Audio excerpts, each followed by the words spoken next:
Il y a toujours une partie, quelquefois, justement très voilée, dont nous ne sommes pas conscients. Mais il y a toujours dans l'être quelque chose qui est tourné vers le psychique et qui reçoit son influence. C'est ce quelque chose qui est l'intermédiaire entre la conscience psychique et la conscience extérieure. Ce n'est pas dans tout le monde la même chose. Dans chacun, c'est différent. C'est le point de sa nature ou de son caractère par lequel il peut toucher le psychique, où il peut recevoir l'influence psychique. Ça dépend des gens. Chacun, c'est différent.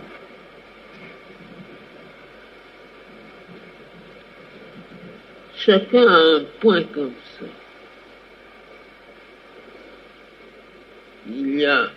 On peut sentir aussi que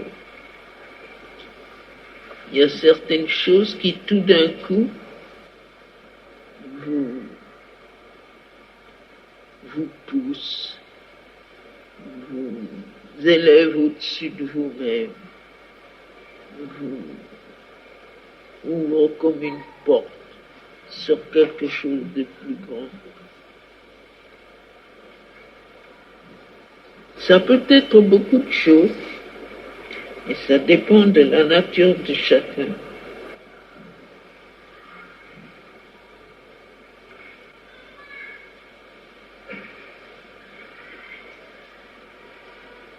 C'est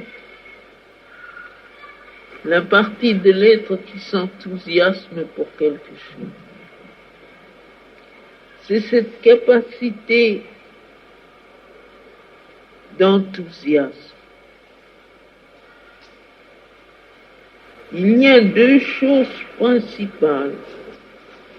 Celle-là, la capacité de s'enthousiasmer qui fait qu'on sort de son inertie plus ou moins grande pour se jeter d'une façon plus ou moins totale dans la chose qui vous enthousiasme, comme par exemple l'artiste pour son art, le savant pour sa science,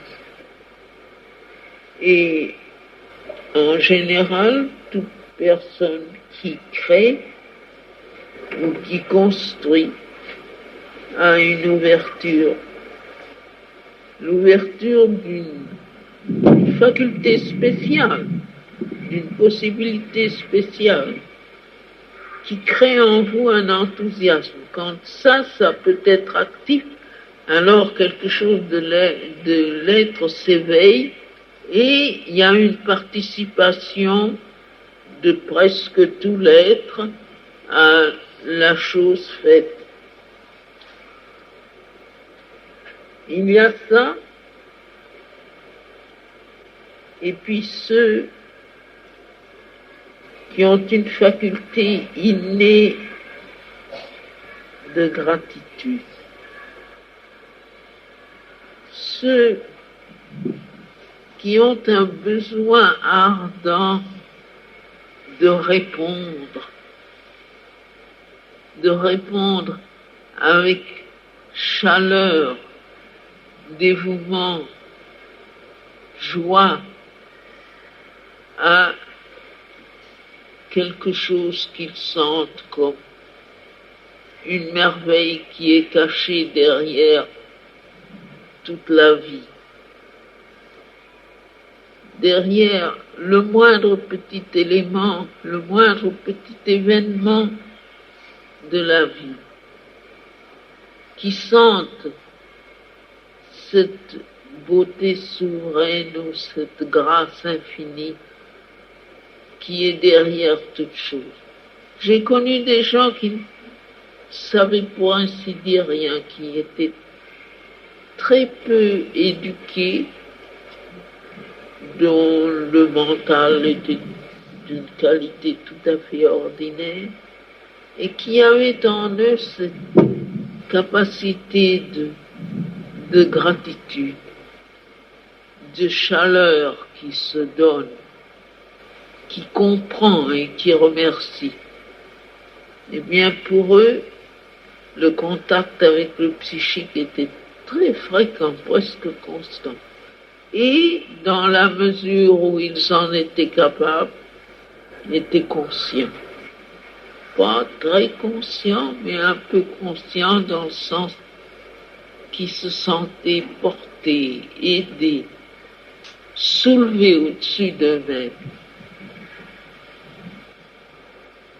Ce sont les deux choses qui préparent le plus les gens. Ils sont nés avec l'une ou l'autre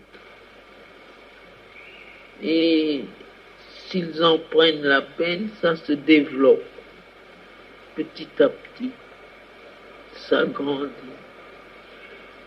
Nous disons la capacité d'enthousiasme, quelque chose qui vous projette en dehors de votre petit ego misérable et mesquin. Et la gratitude généreuse, la générosité de la gratitude qui se jette aussi en reconnaissance en dehors du petit ego. Ce sont les deux plus puissants leviers pour entrer en contact avec le divin dans son être psychique. C'est ça qui sert de lien avec l'être psychique. Le lien le plus sûr.